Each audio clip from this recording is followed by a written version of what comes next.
If you go out in the woods today, you're in for a big surprise. This world is a strange one. It can be refreshing to find a nice, quiet trail into the woods and take a little hike. If only you knew what kind of horrors waited for you in those woods. Behind the evergreens and various bird songs, there are evils that wait for you to step a little too close. There are strange people that use the forest as their hiding place, just like the terrible creatures that lurk beyond the tree line. So let's take a hike together with these 6 true hiking horror stories. A quick yet full of love shout out goes out to Jorge R. and Alina M. for being our new badasses and donating to our website renovation. Thanks, guys. Now, let the nightmares begin. Number 1. Creature on the Edge, submitted by Alan. I am a 16-year-old male. My name is Alan. I tend to think of myself as a pretty logical guy. I have always been aware of my senses and I guess a little paranoid. And I think that if I didn't have the following traits, I might not be here to tell this tale. When I was about 15, me and my friend, who we'll call Jack, were biking through a very narrow, desolate road in the more unknown areas of Colorado. I'd rather not reveal the exact location, but the road was one of the more typical roads you would see in a more desolate area. A small, narrow one composed of mainly dirt, and all along the sides of it a very thick tree line that gets thicker as you move along. While biking on these roads, we always were a little creeped out, but that just added a little more kick to the ride. But on this day, we never thought that anything like this could happen to such simple people like us. Well, I guess no one ever expects something to happen like this. We had been biking for about 2 hours and would take quick pauses to drink some water or take a bite of our snacks we had packed, the usual stuff. While taking these small breaks, nothing really ever happened, but on this particular day, we didn't take too many pauses because we could hear weird noises coming from around us. But after almost 3 hours of riding, we had to take a break. So we found a pretty big log to park our bikes at, and we sat down to catch our breath. After about 5 minutes or so, we heard what sounded like a woman scream. As far as I could tell, it was at least 400 yards away from us, to the left. A couple of 15-year-old boys like us wanted nothing more than to show our macho selves as we went to investigate. We walked around for at least 20 minutes, but we found nothing. When we got back, we found our bikes completely destroyed. I mean, the chain was in pieces, the tires were slashed, and the gear shift was ripped right off the handlebars. My stomach dropped, and I almost felt like puking, but then I thought maybe it was just some jerk passing by. But no less than a minute of investigating, we heard something that sounded like a big piece of wood being smashed across a tree trunk. It was very loud and sudden, but I slowly turned around and saw something that could only be described as a creature. It had a height of at least 6 feet, its whole body was covered in hair, and a large snout that went down to its mid-chest and had strange wire-like appendages on its chin, followed by 2 small black beady eyes, and at the top of its head were weird large curled horns. My friend and I took no time to think. We both ran as fast as we could, making sharp turns to try to disorient this creature from following us. We are not sure if it chased us at all, but all I know is that as soon as we started running, it produced 2 of the most strangest and creepiest sounds I've ever heard. They almost sounded like a pig and eagle combined. I know it sounds weird, but it was terrifying. As we ran, we got to a nearby road where we quickly called up my dad to come get us. We never told him the full story. We just told him that our bikes had been stolen when we went to use the bathroom. To this day, I never figured out what I saw, and I don't go hiking or biking anymore on desolate trails as much, but instead stick to more populated areas. But to this creepy creature from the woods, let's not meet again. Number 2. Cannibal in the Forest, submitted by CADEN. This happened around June or July this year. My cousin and I were both 13 years old, and we live in Louisiana. My cousin and I decided to go ride my golf cart around the neighborhood. We do this every time she comes over, so it quickly got boring just doing little circles around the neighborhood all the time. So we stopped at a dry ditch on the road my house was on. I parked the golf cart at the end of my neighbor's driveway that we already felt uneasy about. We once heard what sounded like screaming coming from their yard. Anyway, we got out of the golf cart and took a peek down the ditch to see if there was anything interesting. I saw some old planks of wood lining the side of the ditch about 6 feet in. We decided it was enough to spark our interest and we jumped in. As we walked along the ditch, we heard some rustling beside us, but we thought nothing of it, as it could have just been a deer or raccoon or something like that. We got about 30 feet into the ditch and I saw an open area, so we decided to take a hike to get to the other side of it, but we continued until we entered a wet part of the ditch. It was full of mosquitoes, so we decided to end our hike and head back home before it got dark. Both my cousin and I were amazed at how large this ditch really was, and I told her sister about it. The next day we went back to what we now called the grotto. We made sure to wear outdoor shoes for better grip. Once we entered, the rustling we heard yesterday was back, but this time it was closer, it was louder. We hiked our way through the open area again, looking out for anyone who might be in the woods with us, since again it was very close to our weird neighbor's house. When we made our way through the wet part, we climbed our way out of the ditch and into the woods where the sound was coming from, like the idiots we were. But everyone has a bit of curiosity, right? It seemed like every step we took, spiders would crawl out from under the leaves, almost like something out of a horror movie. We even found a bag of marijuana in someone's hiding place, along with some empty glass bottles and old ripped-up shoes. When I saw those shoes, though, I wanted to leave as soon as possible, but my cousin wanted to keep exploring. We came upon a fallen tree with a pile of fresh trash covering it. I then began to make my way back to the ditch. That is, until my cousin yelled at me. I found something. I then ran back to where she was, and she pointed to a pile of bones. Immediately, we assumed they were that of a small kid, but we did not find the skull, so they could have been animal bones too. When you're creeped out like that, you always assume the worst. We walked closer to inspect the bones, but we heard the sound of someone stomping around us, and it made us both jump. We turned toward the noise, and what we saw was truly horrifying. It was a man with long, dirty hair and bloody fingernails, crouched down like an animal. Luckily, he was running away from us. We must have stumbled upon his spot for something. But strangely, he stopped behind a tree and began to stare at us. We ran back to the golf cart, horrified as to what we might have happened upon. To this day, I haven't and never will look or drive down the road with the ditch we explored. My cousin and I never discussed the event with each other, and we never told anyone about it. Number 3. Troll on the Mountain. Submitted by Sander. I live in and have a cabin in Norway. I've been wanting to tell my story for so long. I swear I saw something one day I would call a troll. Me and 4 of my family members were going on a long, peaceful walk to a mountaintop. We are big nature lovers, so we were enjoying the colors of nature all too much. And being the one that enjoyed long walks and hiking, I was really looking forward to this. During our little hike, along the way, we saw a rabbit running away from this animal. It was very big, maybe 3 to 5 feet tall, but we did not get a very good look at it from there. We kept walking, enjoying ourselves and having a good time. Eventually, we made it to the top of the mountain. It was absolutely beautiful, but as we were looking around, I saw in the distance something big. It took me a moment, but it seemed to be the same thing I saw before, but this time it had something in its hands. I can't say for sure, but it was the same size and shape as a rabbit. It sounded like it was muttering something, maybe even chanting, until it crushed the rabbit's head. I gasped loud, surprised and disgusted. The thing had long, greenish hair and a large nose. It wore other animal skins around its body, and I would guess it was trying to get warm in the cold weather. Sure enough, the thing looked at us. It saw us, probably because it heard me gasping so loud. It screamed in our direction. That freaking scream, it was like a combination of a reindeer and a dying sheep, if that makes any sense. It was awful. Its eyes were glowing yellow, and its mouth had many disformed teeth, and on the other side of its face, it had the faces of crying children. I wanted to throw up just looking at this weird thing. We all rushed down the mountainside in a panic, pushing past each other, trying to get through.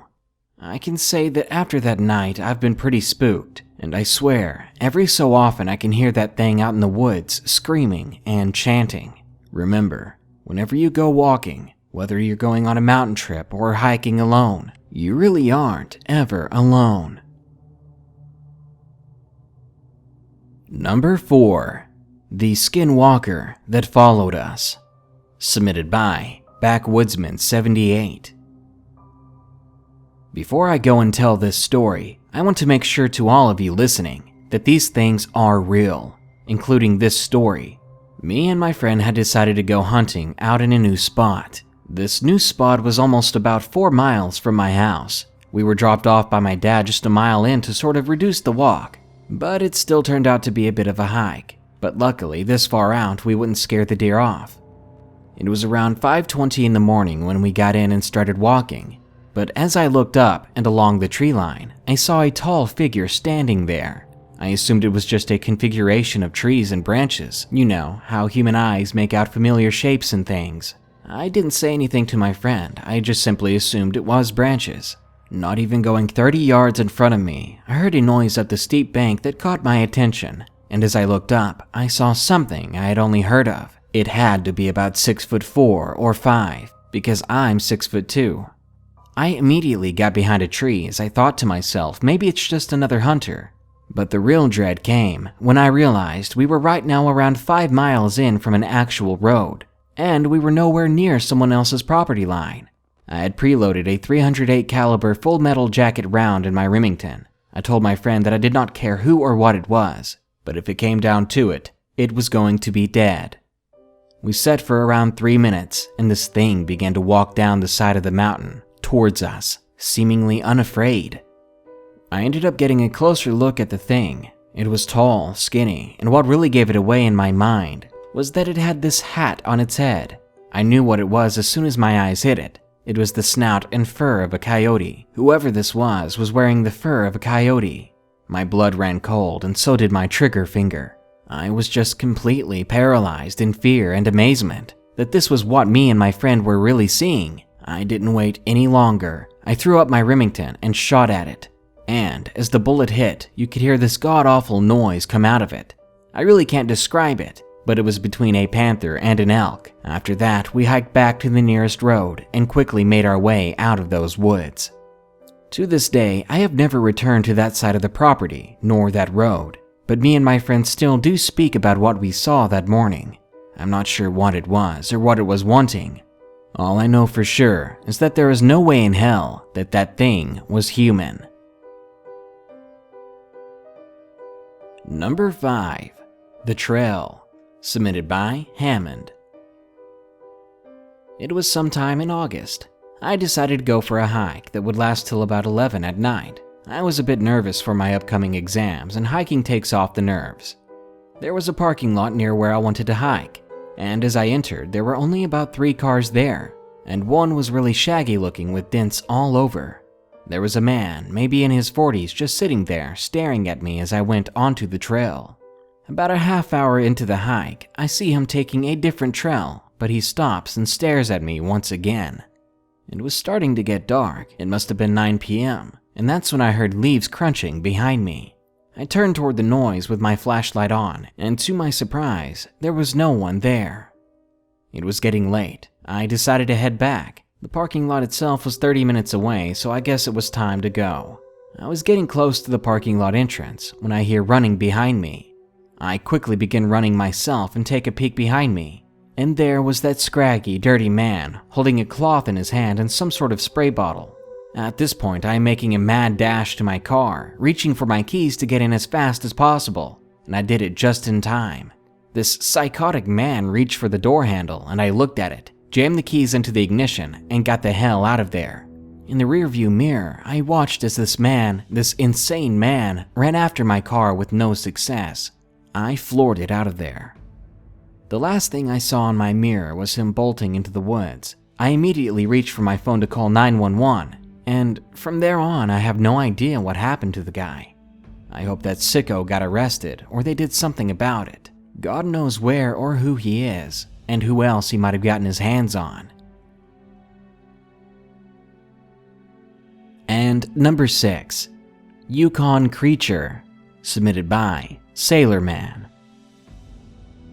I am an avid hiker. I had last year went to northern Canada on a hiking expedition for a week. I was retelling this story to one of my friends last week, and they suggested that I needed to share it. as it seemed to be unusual, and maybe he was right, as I assume there are people out there with a lot of experiences. Now, my friend's significant other and I were up in the northern part of Canada. The location I will not disclose, as I've always worried about internet stalkers and the such. Anyway, we continued along, riding in a big truck, the 5 of us. The rear of this truck had been decked out with a top cover and a passage into the front which you could crawl through. It was really meant for skis, but we didn't bring them. It was a clear winter night, as me and my friends played Magic the Gathering in the back, or at least attempted to. We thought it'd be funny, a bunch of people in the middle of nowhere doing the nerdiest thing possible. A few beers went around and we continued. It was a really great time. One of my friends shouted to look at something at one point. He was an avid naturalist and tried to get us to help him identify what we were seeing. My spouse and I put down our card game and we turned to look at what he was shouting at. Looking through the windows, we could see the silhouette of a moose or elk off in the distance, but the figure quickly disappeared as we continued to drive off. And honestly, it was pretty exciting to see this animal. It was the first find of the trip. We kept going on as this was the second day into the trip. We'd stop to camp on Wednesday and head back over the next week to civilization. A few hours later, Dave stopped the car to sleep, as most of us were getting really tired. Short of me, as I still had work to do, even though I was technically on vacation. My job really required me to keep working, or well, I couldn't really stop working. I'm not sure if it was personal or some sense of pride to keep working, but I kept on anyway. Dave mumbled something, but I ignored him, mostly because I could not hear him over the music in my headphones. I kept working, when maybe 20 minutes later I could hear his voice barely over the music. I pulled off my headphones as I looked away from the laptop. He was sleeping. In fact, everyone in there was asleep. I looked behind me out the window, but there was no one and nothing out there. Sparse trees gave off thin shadows that were barely visible through the moonlight. I travel a lot, and nothing is just a noise. From a whisper in the airport to a bird's call in a rural city, it's all valuable information as I've found. I continued to work, but this time without music. After a good 5 minutes, my spouse wakes up. She looks up at me and asks me to keep it down. I tell her I've been dead silent. I decided to take a shift driving as it was something to do, and I was done taking notes for now. Starting up the car, taking a quick head count to make sure I've not forgotten anyone. Everyone was there and I started off. I glanced in my rearview mirror and I saw that deer again, but this time all I could make out was the antlers as its head was down and the body was hidden behind a tree. I remember this exactly because it was dimly illuminated in the moonlight. Although I thought seeing the deer was cool, I kept driving across the snowy ground. Over the next day, we were almost to our camping spot. We spotted this horned animal a few times more as well. Sure, it could have been several different animals, and we didn't mind. I thought it was a little unusual, but I brushed it off as I'm pretty skeptical.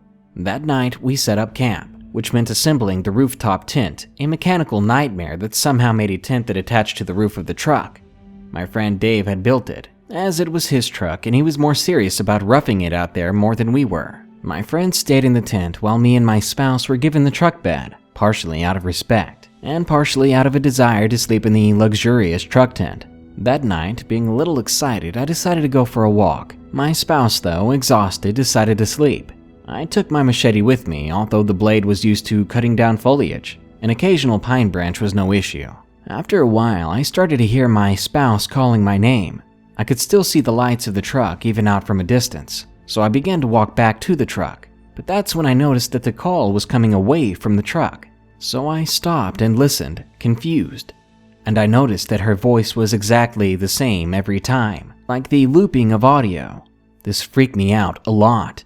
I booked it back to the truck, and I started it up, which although you're not supposed to run the truck with a tent on top, it was bolted down pretty heavily and the path ahead was clear, so I didn't worry about getting the tent knocked off. Scared and speeding away, I noticed this deer thing charging the truck, managing to keep pace with it somehow. It let out this horrific wail, and I cannot describe how terrible it was. I broke down crying as the guy started to bang on the roof of the truck to tell me to stop. I crossed the stream. The bumpy rocks probably banged up my friend's truck pretty good, not to mention my friends themselves. Suddenly I heard a gunshot, then a second, and a third. And then it stopped. After 5 more minutes of driving, I stopped at the end of this clearing. The thing was no longer following us. My friends climbed down, packed up the tent, and told me to freaking drive. I looked back, and my spouse's face was glued to the window. She turned toward me for a moment, and her face was covered in tears. She was terrified. She was not one for horror movies, and she always cried and got scared of them. I drove off as my friend and I rode in deathly silence for the next 4 hours until the sun came up. That morning, we finally all stopped and talked about what happened. I told my bit. None of us knew exactly what had happened, but my friend Sean gave the most reasonable explanation about a moose with rabies or something like that. This kind of thing happened, as we all agreed. However, we could not explain how it ran so fast as to keep up with the truck, or as my friends described it, its face looked mangled. None of us knew what had happened, and we agreed to end our trip early, making a detour to hit a couple of villages on our way back, instead of the now terrifying scenic route. We did have a great time on the rest of the trip, and we met some very nice people. We never bothered to ask anyone else about it, as we assumed they'd probably be as clueless as we were. Or at least I never asked, and if the others did, they never bothered to tell the rest of us the result. To be honest, I am not a believer of this rabies story, because not one bit does it explain how I heard my spouse's exact voice coming from the woods away from where she was and looping the exact sound over and over. Whenever you step into the woods next time, be sure to bring your flashlight and something to defend yourself with. You never know what might be waiting for you around the bend, but I do know for sure that you won't be able to outrun it, and throwing a rock at it will only make it angrier. Good night. Be sure to like, share, comment, and subscribe if you enjoyed the video. And don't forget to send us your creepy tales today at darknessprevails.org/submit. Thanks.